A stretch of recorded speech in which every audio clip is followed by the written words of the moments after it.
Monsieur Davenheim est arrivé, madame. Merci, Walter. Vous pourrez disposer pour tout ce week-end. Merci, Martha.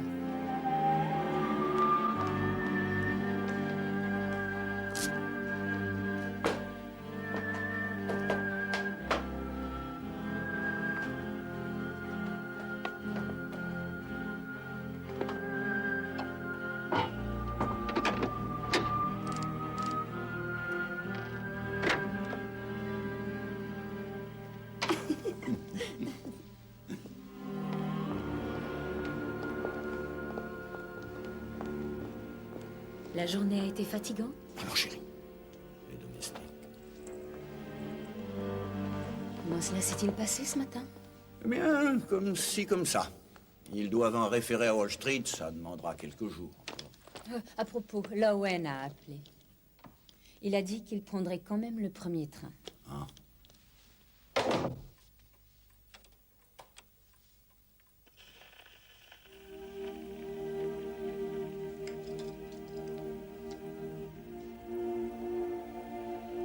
Je me demande pourquoi tu as accepté de le voir. Tu n'arrêtes pas de dire que tu le détestes. Il m'était difficile de refuser, c'est un requin. Et en plus, il est très obstiné. Il ambitionne un poste important à la banque. Et cela depuis des mois. Mais tu n'y songes pas. Gérald Lowen, un siège à ta banque. Ce qu'il souhaite, c'est de lui rendre la vie extrêmement difficile en espérant me pousser doucement vers la sortie. Et le malheur, c'est qu'il a dans sa manche quelques cartes maîtresses.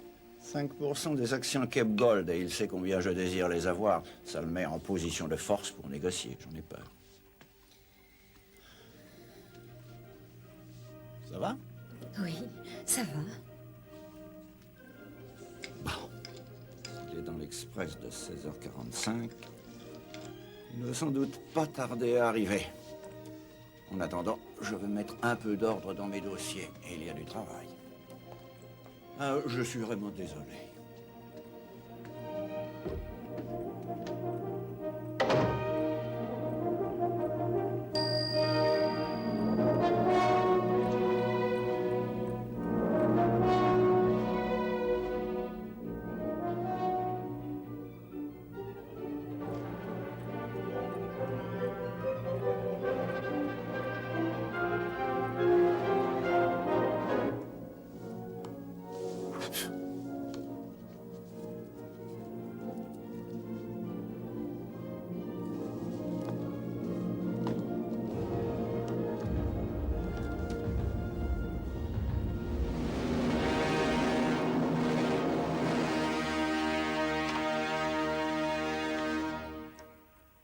J'ai un peu de courrier à poster. Je vais faire un saut au village avant la dernière levée et avec un peu de chance, je pourrai l'accueillir à la sortie de la gare. C'est cela. Et d'ailleurs, un peu de marche me fera du bien.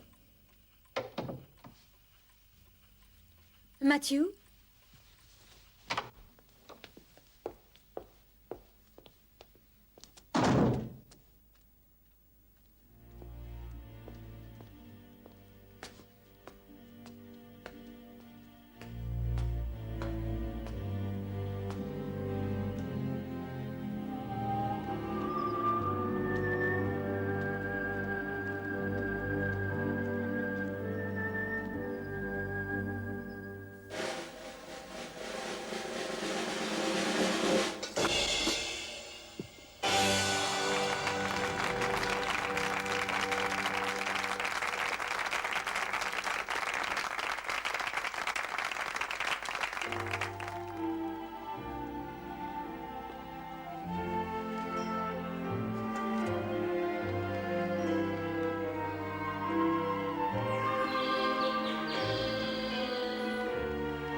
Ta comparse n'était plus dans la chrysalide quand celle-ci a disparu. Une telle énigme ne pourrait résister à Poirot qu'une poignée de secondes. La clé en réside dans le costume du sujet. À l'intérieur est cousu une sorte de tissu maillé fait de très fins et rigides fils d'acier. Mais les êtres humains sont faits de chair et de sang, non? Les faire disparaître ainsi dans l'air est une impossibilité. En êtes-vous sûr? Et vous n'avez donc pas entendu parler de l'étrange affaire de M. Mathieu Davenheim? Nous parlions de M. Davenheim, je crois, de Davenheim et Salmon, c'est ça? Ah oui, la fameuse banque d'affaires. Dont M. Mathieu Davenheim était le principal actionnaire, sans compter une grosse fortune si l'on en juge par son train de vie. Incidemment, mon cher inspecteur-chef, un petit quelque chose de chaud avant que vous nous quittiez? Eh bien, puisque je ne suis pas de service. Cette affaire est tout à fait étrange. Vendredi après-midi, il dit à sa femme qu'il se rend au village poster quelques lettres. Il sort par le portail et depuis, nul ne sait où il se trouve.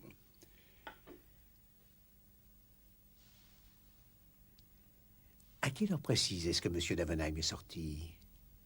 Nous croyons qu'il était 4h40. Il attendait, paraît-il, un de ses confrères qui arrivait spécialement par le train pour discuter de questions financières. Monsieur Gerald Lowen. Un monsieur pour monsieur Davenheim, madame. Gerald Lowen. Mes hommages. Monsieur Lowen, vous êtes venu par la route? Je n'ai pas entendu la voiture. Non, je suis venu par le train. Comme il était en avance, j'ai choisi de venir à pied jusqu'ici. Mais mon mari était allé vous attendre au village. Je suis très étonnée. Vous avez dû vous croiser en route. Je ne crois pas. Mais vous devez faire erreur. Il est allé au-devant de vous. Madame, veuillez me croire, je n'ai pas vu votre mari. Le fait est que je n'ai croisé personne. J'ai fait la route seul tout au long du chemin.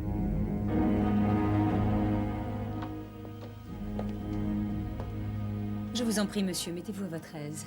Je suis sûre qu'il ne va pas tarder. Merci.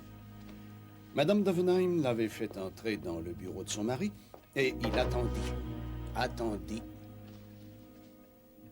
et attendit encore. L'attente dura plus d'1h30 et M. Davenheim n'apparaissait toujours pas. Gerald Lowen perdit patience et décida de prendre congé. Est-ce ainsi que votre mari traite les gens avec qui il est en affaires? Vous me voyez à la fois très étonnée et vraiment désolée. Je vois. Moi aussi, je suis désolé, madame. Oui, plus que vous ne croyez.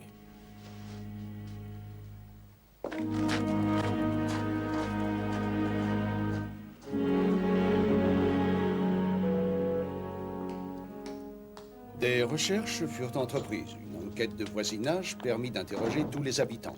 Mais en vain, il fallut se rendre à l'évidence, Mathieu Davenheim s'était bel et bien évanoui.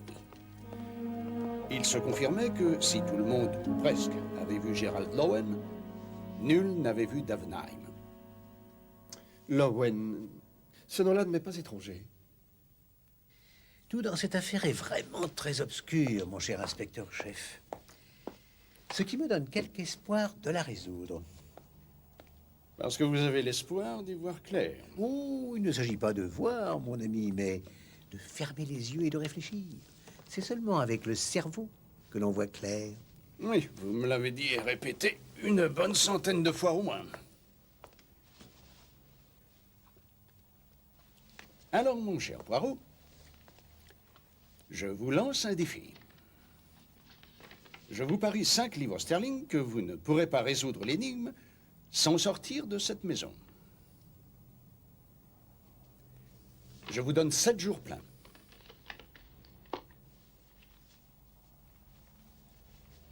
Et il va de soi que si vous la jugez hors de votre portée, Vous pourrez... avez dit 7 jours pleins, n'est-ce pas?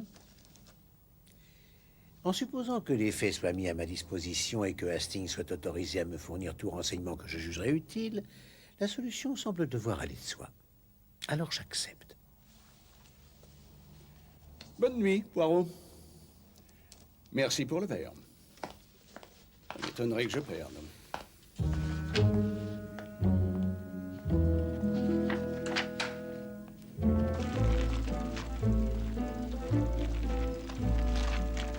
c'est le chemin qu'il aurait pris pour se rendre au village. Il en a pour 5 minutes, tout au plus. Au cours desquels il aurait dû forcément croiser Lowen qui venait, lui, de quitter la gare. Et dites-moi, mesdames, là-bas, qui est-il? Ce chemin mène droit à Brookland, où il y a une piste d'essai. Et à un demi-mille de là, il y a un lac où on fait du canotage. On a interrogé le loueur de bateau. Il a juré que Davenheim n'était pas passé devant chez lui. Capitaine Hastings, Inspecteur principal. Je vous demande pardon, monsieur? De quelle couleur était-il, si vous vous rappelez? Les pantalons de monsieur Lowen? Je sais que c'est une curieuse question, mais elle m'est posée par une personne curieuse, elle aussi. Eh bien, de couleur claire, d'après ce qu'il m'a semblé. Gris clair. Monsieur, je dois dire bien de sa personne, à part peut-être cette stupide moustache. Cela remonte à quelques années, cette rivalité entre les deux hommes.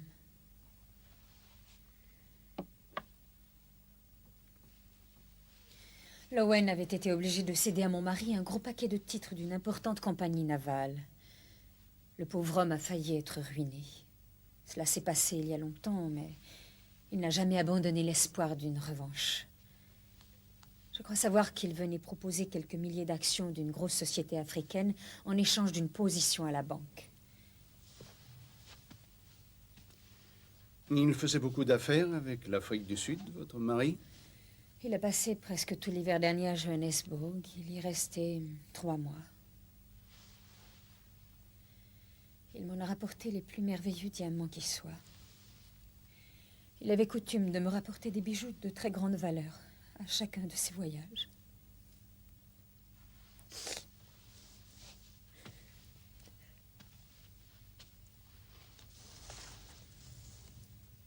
Vous croyez à l'existence d'un 6e sens, inspecteur-chef? Je l'ai ressenti à la mort de ma mère. Je l'ai encore ressenti vendredi. Toute la journée, j'ai eu la sensation qu'un événement inhabituel allait se passer. Et c'est ce qui est arrivé, n'est-ce pas? J'aurais aimé poser quelques questions à votre femme de chambre. J'aimerais à présent poser quelques questions à votre maîtresse.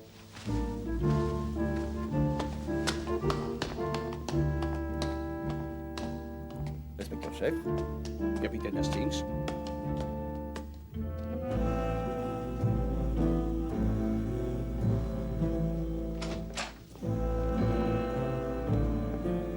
Je suis surprise de vous trouver encore là, monsieur Poirot. Je vous croyais sur les traces de monsieur Davenheim. Oh que non, Miss Lemon. L'inspecteur-chef Japp a parié avec moi 5 livres que je ne résoudrais pas le mystère sans sortir de mon appartement. Et j'ai accepté le pari. Croyez-vous que ce soit sage? Peut-être pas, Miss Lemon. À la réflexion, j'aurais sans doute mieux fait de doubler la somme.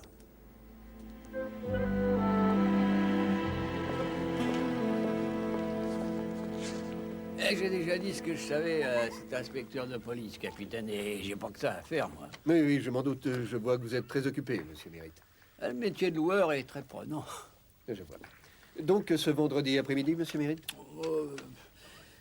Je me souviens fort bien de ce jour-là. Vendredi, généralement, les locations marchent fort. Je venais justement de regarder ma montre. Il était 5h moins le quart. 2 vagabonds qui passaient par là ont failli être renversés par une demoiselle à bicyclette. Et un des deux était aveugle et il s'appuyait sur son compagnon. Ils ont continué leur chemin et à ce temps-là, j'ai vu personne d'autre, j'en suis sûr, ça je peux l'affirmer. Ou alors je m'en souviendrai. Merci. Bien. Je vais vous laisser. Je ne veux pas déranger un homme si occupé, monsieur Mérite. Oh, vous excusez pas, capitaine. Dès que la peinture qui est sur ce banc sera sèche, j'y mettrai une seconde couche. Les craintes augmentent pour ce financier disparu. Vous avez dit gris clair? Très intéressant. Je ne vois toujours pas ce que la couleur de son pantalon vient faire là-dedans. C'est pourtant facile à comprendre, Hastings. Monsieur Lowen dit qu'il n'a pas croisé Monsieur Davenheim sur son chemin. Alors, est-ce qu'il aurait menti? Ou aurait-il en fait tué Monsieur Davenheim? Il se serait colté avec lui sur une route poudreuse et aurait dissimulé le corps sous des branches. Et se serait présenté quelques minutes plus tard à la villa sous un aspect irréprochable.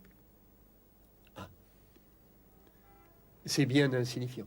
Non, Hastings, rien n'est insignifiant en matière de meurtre. Et je vais aussi attirer votre attention sur le fait qu'avant qu'il ne sorte, M. Davenheim a posé sur le gramophone un de ses disques préférés et une ouverture, je crois. Et cela serait aussi significatif, sans doute. Oh, nous nous égarons peut-être sur une fausse piste, mais elle mérite notre attention. Une piste. C'est bien ça, Gérald Lowen. Comment? Gérald Lowen. Il est pilote de course amateur. Il a commencé à se faire un nom sur les circuits. Je parierais que c'est le même. Oh, la course automobile. Un tourné en rond et encore en rond. Je n'arriverai jamais à comprendre ce stupide passe-temps. Vous devriez essayer, Poirot. L'extraordinaire sensation de vitesse à vous faire perdre votre pantalon. Oui, mais avant de perdre votre pantalon, vous devriez le faire nettoyer.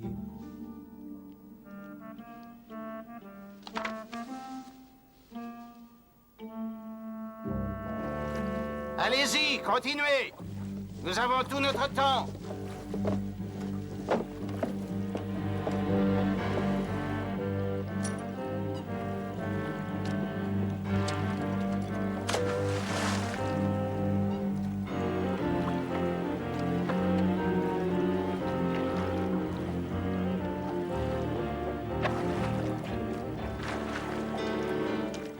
Hé, regardez!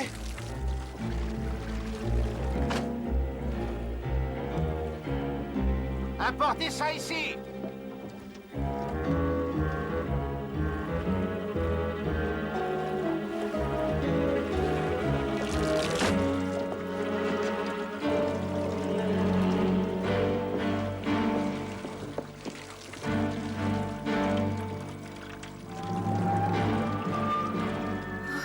Mon Dieu, c'est à mon mari.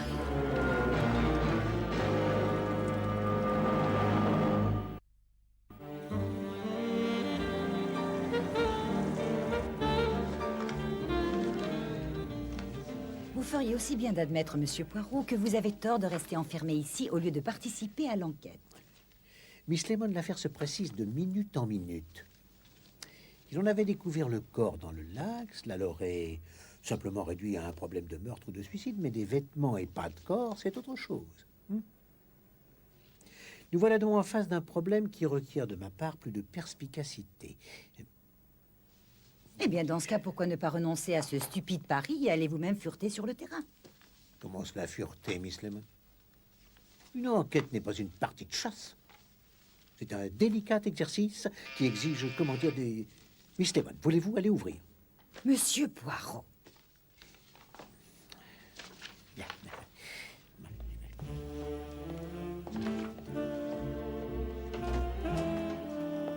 Bonjour, monsieur. Un perroquet pour monsieur Poirot. Mon nom est Poirot. On ne prononce pas le T. Je vous demande pardon, monsieur. J'apporte un perroquet pour monsieur Poirot.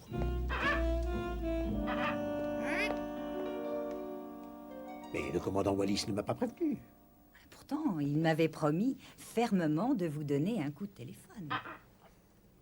Il a dû se rendre en Écosse d'urgence et y restera toute la semaine. Il n'a trouvé personne pour prendre soin de lui. Et puis, il pourra vous tenir compagnie pendant votre isolement volontaire. Vous aimez les perroquets, je crois, monsieur Poirot. Miss Lemon, ces petits animaux n'ont pas leur place au domicile d'un policier privé, si célèbre soit-il.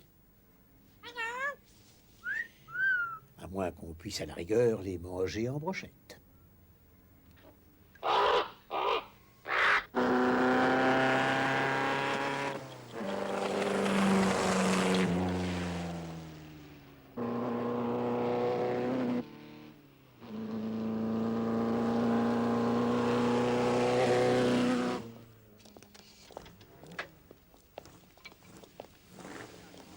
Excusez-moi, je cherche monsieur Gérald Lowen. Il vient de passer. Il va rentrer au paddock au tour suivant. Vous vous intéressez aux voitures? Oui, et j'ai rarement vu une Bugatti rouler à une pareille vitesse. Le meilleur chrono qu'on ait fait. C'est vrai? Mais venez donc jusqu'à l'atelier. Vous avez bricolé l'allumage? Et non seulement l'allumage, mais aussi le système de distribution. Attention derrière vous, monsieur. Et augmenter le taux de compression, je suppose. Oui, en y adjoignant un compresseur de notre invention. Bonne idée, ça doit vous donner pas mal de chevaux en plus. C'est un monsieur qui s'intéresse aux voitures et il voudrait vous voir. Capitaine Hastings, vous êtes Gérald Lowen. Hastings? Vous voulez que je vous passe le volant? C'est vrai? Rien ne pourrait me faire plus plaisir. Vous êtes sûr? Vous me donnerez votre opinion. Oh, très volontiers. Monsieur Lowen.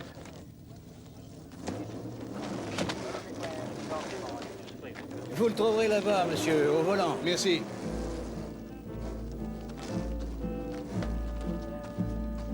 Excusez-moi de vous déranger, monsieur Lowen. Je suis de Scotland Yard, inspecteur principal Chap. Je voudrais vous poser quelques questions.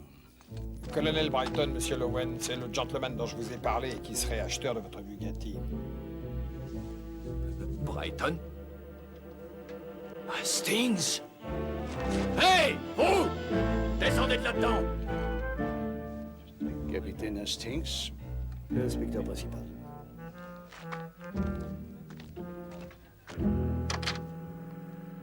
Je crois que la police m'a fait perdre assez de temps, inspecteur principal.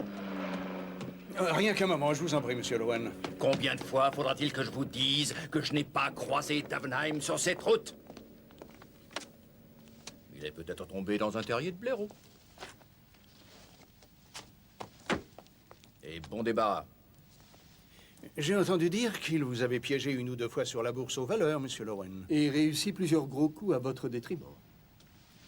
Davenheim a fait sa fortune au détriment de bien d'autres victimes. Je ne suis pas le seul financier de la City qui n'ait rêvé de le ruiner. Vous savez ce que c'est? Oh. Et c'est quoi, monsieur Lowen? Le loup dévore le loup dans la cité? Les oiseaux de proie se prennent mutuellement à la gorge? Écoutez, si vous suggérez que j'ai assassiné Davenheim et que j'ai jeté ses vêtements au milieu de ce lac... Jeté dans quel lac, monsieur Lowen? Rien n'a été annoncé officiellement, que je sache. Non, le bruit en a couru à la bourse. Allons, messieurs, vous n'espériez tout de même pas que cela resterait secret? Merci, monsieur Lowen. Au revoir.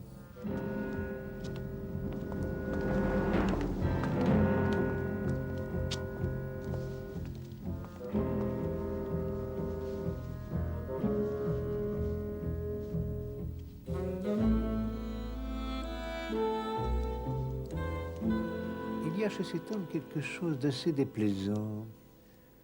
Qui a pu lui parler de cette histoire de lac? Les gens de la City connaîtraient le menu de votre déjeuner s'ils devaient influencer la tendance du marché. Et qu'est-ce que vous en concluez? Que Matthew Davenheim a été enlevé? Non. Il y aurait demande de rançon. Et il n'y en a pas eu. Un meurtre, là? Mais où est le cadavre? Et quelle sorte de meurtre serait-ce? Où l'assassin ôte les habits de la victime et les jette au milieu du lac. Mais les deux vagabonds ont pu l'attaquer, lui dérober ses vêtements, et à la réflexion de crainte que la possession de ceux-ci ne les trahisse, ont sûrement préféré s'en débarrasser et s'enfuir. Le loueur de bateau dit n'avoir rien vu, mais il passe la moitié de son temps à dormir. Bravo, Hastings. Vous commencez à savoir utiliser vos cellules grises. Quoique vos conclusions présentent quelques lacunes, mon cher. Comment ça? Les vagabonds et autres rôdeurs qui sont vos clients habituels sont rarement des assassins. Et à moins que le meurtrier ne soit un membre du club des illusionnistes et qu'il n'ait dissimulé quelque part quelques dispositifs secrets sur la route. Comment a-t-il fait disparaître le cadavre?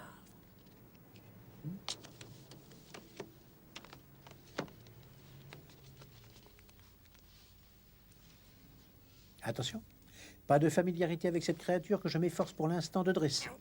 Ce n'est qu'un perroquet. C'est au perroquet que je m'adresse.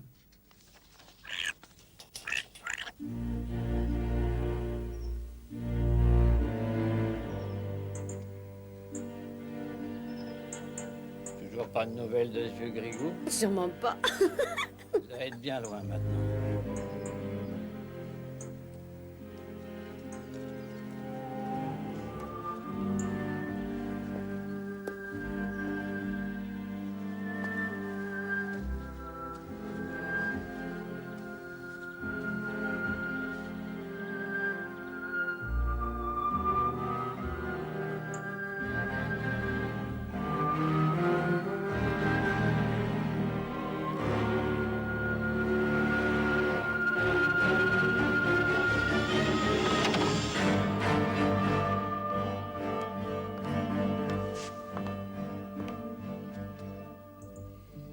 Êtes-vous certain que la serrure a bel et bien été forcée? Oui, et tout a disparu. Les papiers de famille, les titres, l'argent liquide, bien sûr, et surtout les pierres précieuses. Les pierres précieuses? Oui, toutes ces pierres et bijoux qu'il ramenait de voyage. Il n'en reste plus une. Oh, les choses se précipitent et prennent la bonne direction.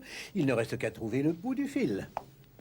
Néanmoins, il reste encore quelques légers détails à préciser avant de pouvoir arriver à une absolue certitude. Oh, oh, un instant. Où allez-vous? J'oubliais. Et le pari tient toujours. Auriez-vous changé d'avis? Oh, c'est hors de question. Un pari est un pari. Hastings, vous disposez d'un petit peu de temps? Eh bien, J'aurais besoin de vous pour une petite expérience.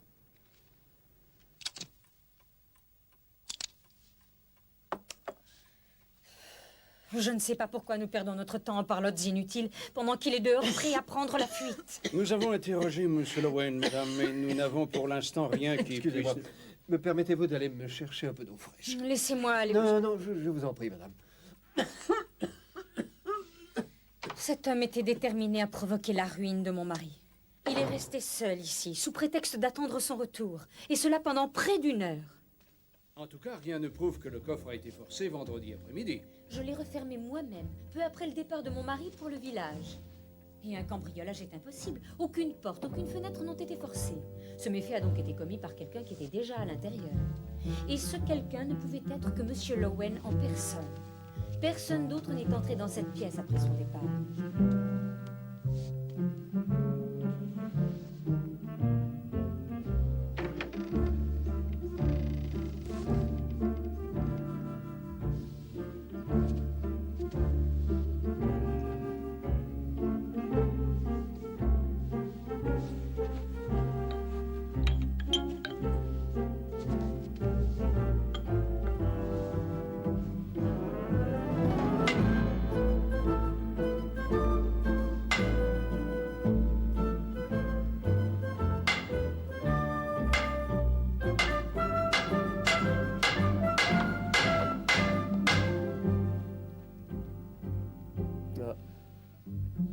Et ce n'était que dans l'intention de faire une expérience.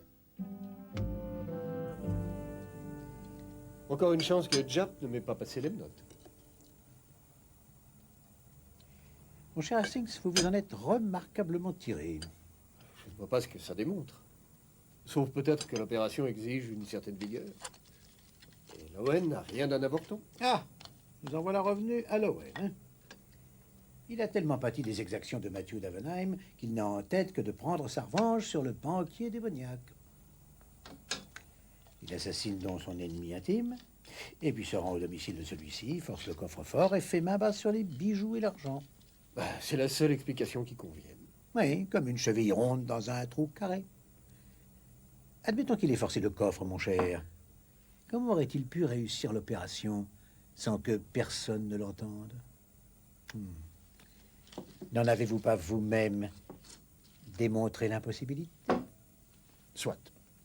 Et il ne nous reste que 3 jours. Mais c'est appétissant. C'est une recette de ma composition, faite de graines de tournesol, millet et os de sèche en poudre. Vous en concluez quoi? Davenheim est-il mort ou vivant? Je crois, Hastings, qu'il y a bien plus dans la disparition de Matthew Davenheim qu'il n'y paraît d'abord. Mais dites-moi, mon ami, vous qui êtes mes yeux et mes oreilles, qu'allez-vous faire maintenant?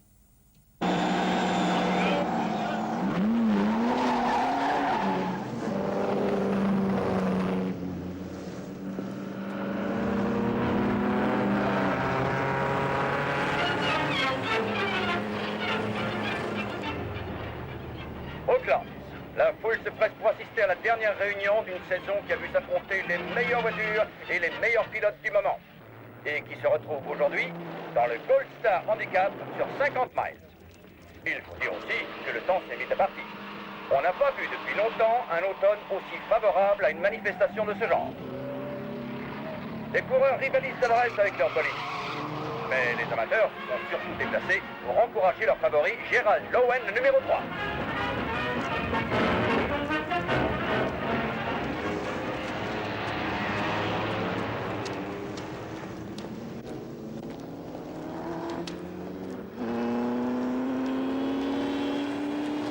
Mais regardez-moi ça.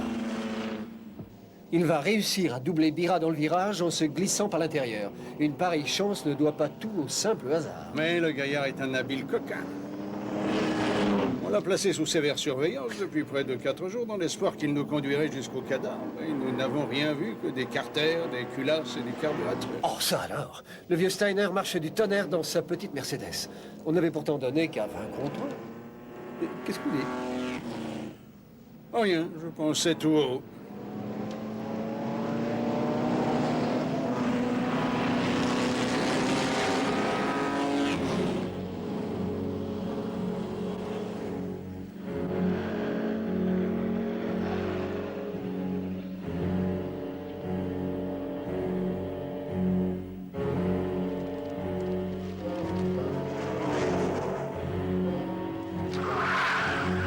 Jab, attention! Arrêtez-le!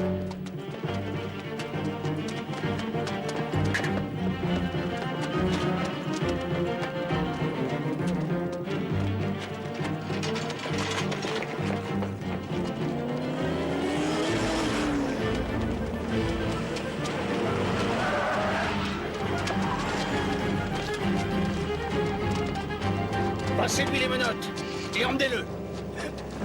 Billy Kellett? Mais c'est pas vrai, il y en a vraiment qui sont incorrigibles. Une vieille connaissance, Il a passé tout le dernier hiver à l'ombre. C'est un spécialiste des portefeuilles sur les champs de course. J'ai dû être son premier client de la journée. Ouais. Tenez, voyez-vous ça? Voilà qui semble intéressant. Qu'est-ce que c'est?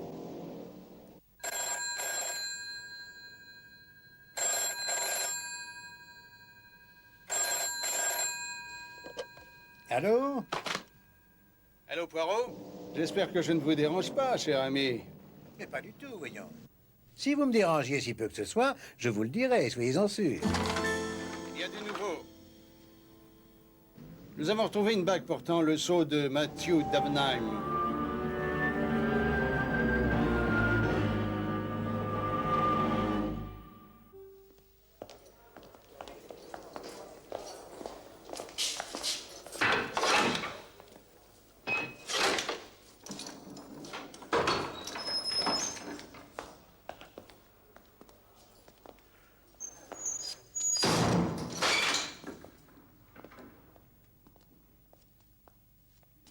Qu'est-ce qui vous a pris, Kellett?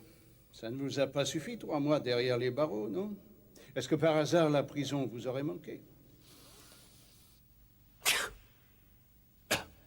Voyez-vous l'éducation des hôtes de notre bon roi? Il est vrai qu'il faut de tout pour faire un monde, mais il faut avouer que celui-là est particulièrement réussi. Une dernière fois, monsieur Kellett, d'où provient cette bague, je vous prie? Si vous mentez, ce n'est plus la prison que vous allez risquer, mais la potence.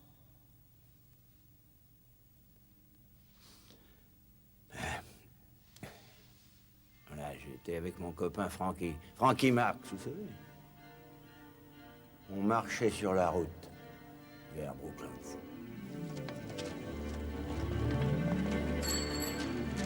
Hé, regardez où vous allez, faites attention!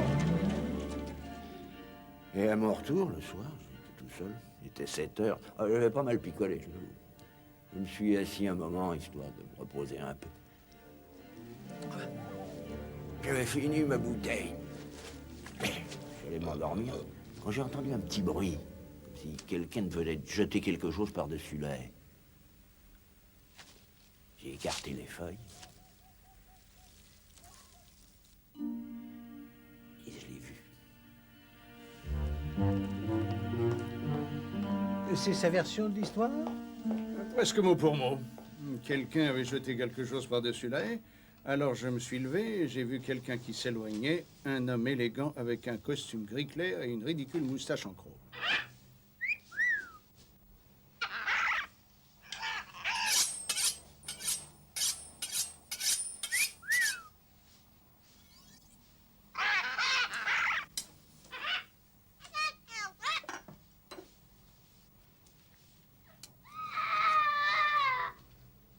Mais dites-moi, mon cher inspecteur principal, ne serait-ce pas une remarquable coïncidence que l'homme qui a volé votre portefeuille soit devenu, là, brusquement, le plus important témoin de l'affaire de M. Davenheim.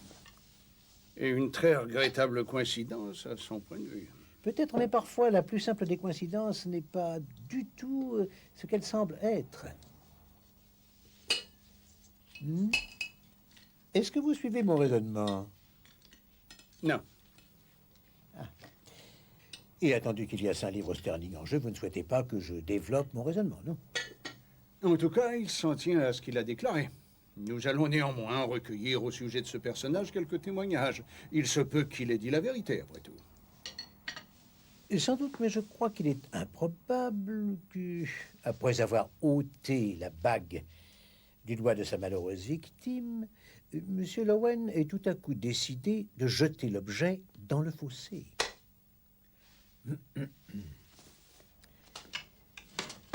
Il va de soi que... La question est aussi de savoir pour quelle raison il a ôté la bague. Une bague qui doit avoir une certaine valeur.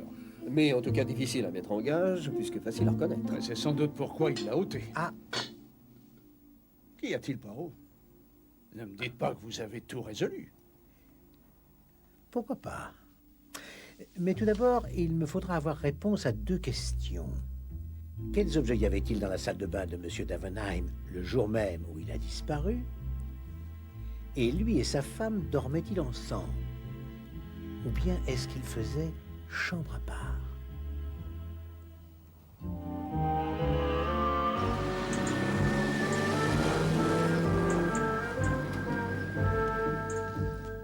Un monsieur demande à vous voir, madame.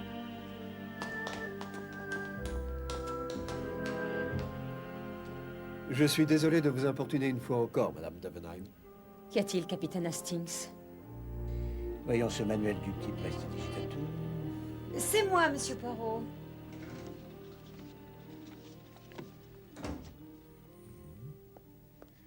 Oh, il fait dehors un de ces brouillards.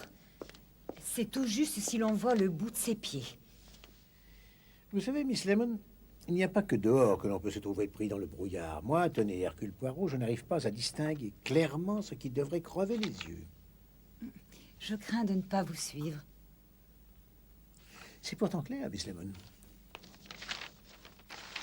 On peut perdre les traces d'une personne, parfois du simple fait que l'on ne sait pas toujours au juste qui l'on s'efforce de retrouver. Analyse et synthèse, Miss Lemon, c'est là qu'est la clé de l'art de la déduction. Il faut tout d'abord examiner, détail par détail, les moindres indices, jusqu'à ce que, miraculeusement, tous les morceaux reprennent leur place. Et nous avons une image complète et ressemblante de ce qui s'est passé. Merci. Ah, Hastings. Alors, quelle nouvelle? Le mystère est-il enfin éclairci? Vous savez, Poirot, il m'arrive de me demander si vous me confiez ce genre de corvée dans le seul et unique but de me mettre dans des situations délicates. Au fait, Hastings est fille de vos états d'âme. Charlotte et Matthew Davenheim dorment dans des chambres séparées depuis le printemps. Ah! Et nous voilà bientôt fin octobre. Bien. Et pour la salle de bain? Vous voulez que je vous lise l'inventaire? Ne croyez pas que c'est pour le seul plaisir. 2 brosses à dents, une brosse à cheveux, un pot de crème pour les mains, des pilules pour le foie, 2 tubes de dentifrice, une brosse à moustache, un paquet de lames de rasoir, un flacon de somnifère, une bouteille d'eau oxygénée, un demi-litre... Merci, d'eau Hastings, stellaire cela en suffira. Il y en a 2 pages. Il y a tout ce qu'il me faut, mon cher. Et vous, Miss Lemon, j'espère que vous n'avez pas confié vos économies à messieurs Davenheim et Salmon? Non. Et vous? Moi non plus, pourquoi? Parce que je vous aurais vivement conseillé de les retirer avant qu'il ne soit trop tard. Mais qu'est-ce que vous craignez? Il est possible que la banque fasse faillite en fin de semaine et même avant. Alors, veuillez envoyer une note à l'inspecteur Japp. Je vous conseille de retirer tous les fonds et les valeurs déposés à la firme en question. Ah, à condition qu'ils comprennent, bien sûr. En tout cas, moi, je n'y comprends rien. Hastings, ainsi que je vous l'ai dit au début, quand tous les faits sont exposés devant moi, la solution se révèle aussitôt d'elle-même. La banque a fait faillite, soit. Comment avez-vous deviné? Ça n'est pas en regardant dans une boule de cristal. Vous me permettez, mon cher inspecteur principal, de préserver quelques instants le suspense. J'ai, comme je vous l'avais promis l'autre jour, éclairci le mystère sans quitter mon appartement. Vous l'avez peut-être résolu, mais moi, je suis toujours dans le noir. Très bien.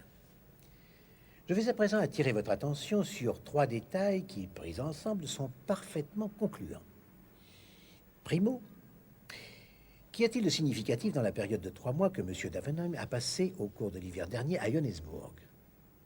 Secondo, pourquoi lui et son épouse font-ils chambre à part depuis son retour d'Afrique du Sud? Et tertio, quels sont les objets présents dans la salle de bain de M. Davenheim qui ne devraient pas s'y trouver? Je donne ma langue. Je donne ma langue.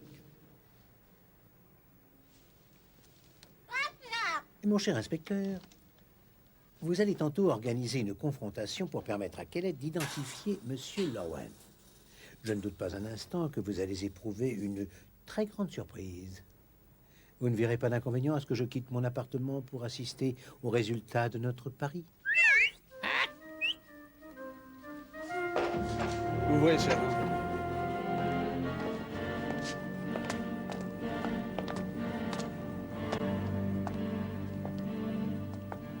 À vous de jouer, à présent.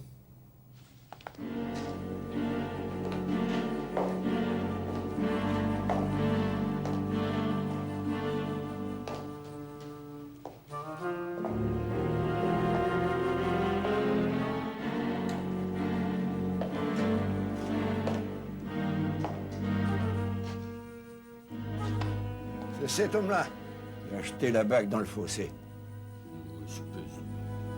Mais espèce de voyou, vous osez m'accuser? Mais vous n'êtes qu'un sale menteur! Je vais vous donner la correction du shérif! Arrêtez! Empêchez-les de se battre! Sale menteur! Assez! Emmenez-le!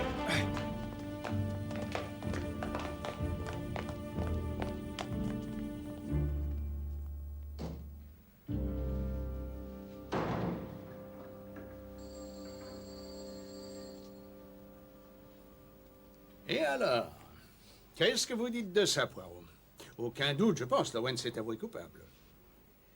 Au contraire, mon cher inspecteur principal, il a subi un accès d'humeur compréhensible. Monsieur Gérald Lowen est parfaitement innocent dans toute cette affaire. Vous voulez rire? Cette fois, vous aurez bien du mal à justifier votre thèse, je le crains. Ah. Madame Charlotte Davenheim, monsieur. Monsieur Poirot, Madame? on m'a remis votre message. De quoi s'agit-il? Si vous avez découvert quoi que ce soit, dites-le moi, je vous en prie. Arrêtez-le! Eh bien, qu'est-ce que tout ça signifie? Bon, pouvez-vous répondre à cette question? Mais certainement, mon cher inspecteur principal.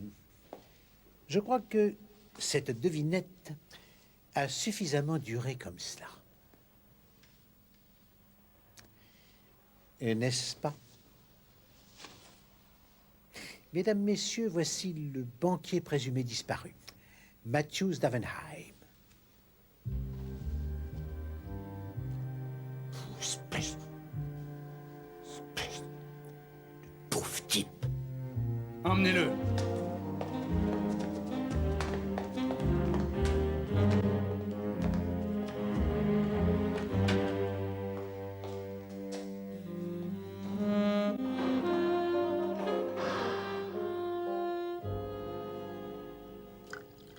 Dès le départ, j'ai été très intrigué par le fait que Davenheim offrait souvent des bijoux de prix à sa femme. Depuis des années, il avait pris l'habitude de détourner de sa banque des sommes importantes, la conduisant ainsi à une ruine certaine. Il convertissait le produit de ses vols en bijoux qu'il gardait dans son coffre. Il avait donc projeté depuis toujours de lever le pied avec. Après avoir très astucieusement convoqué chez lui son irréductible ennemi, M. Gérald Lowen, sous prétexte de conclure une importante transaction, mais en réalité dans l'intention de lui faire porter la responsabilité de sa propre disparition. J'en conclus que Davenheim avait déjà forcé lui-même son coffre-fort avant de sortir de chez lui. En se servant de M. Tchaïkovski en guise de complice.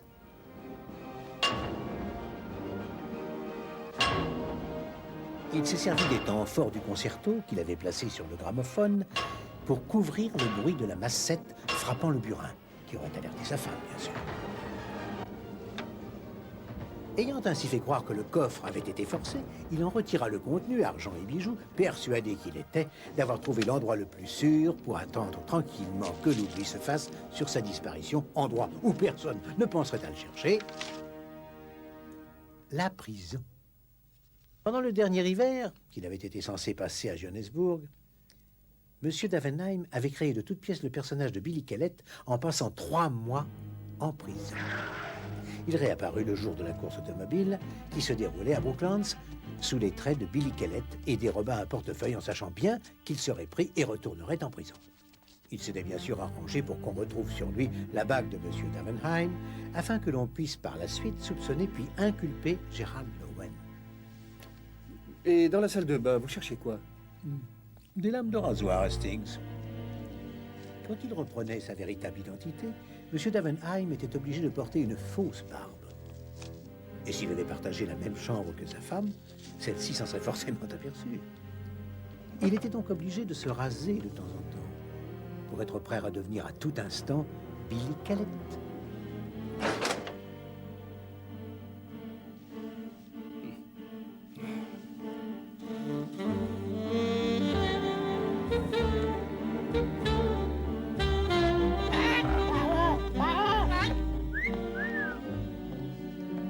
Vous connaissez le proverbe, qui paie ses dettes s'enrichit. Ah, mon pauvre Jap. Il m'eût étonné que je perde. De toute façon, c'est une faible compensation pour une semaine de claustration forcée entre les 4 murs d'un appartement, avec pour seule distraction les cris et les incongruités de cet oiseau stupide. Mais, mesdames et messieurs, je vais me livrer sous vos yeux à une intéressante démonstration.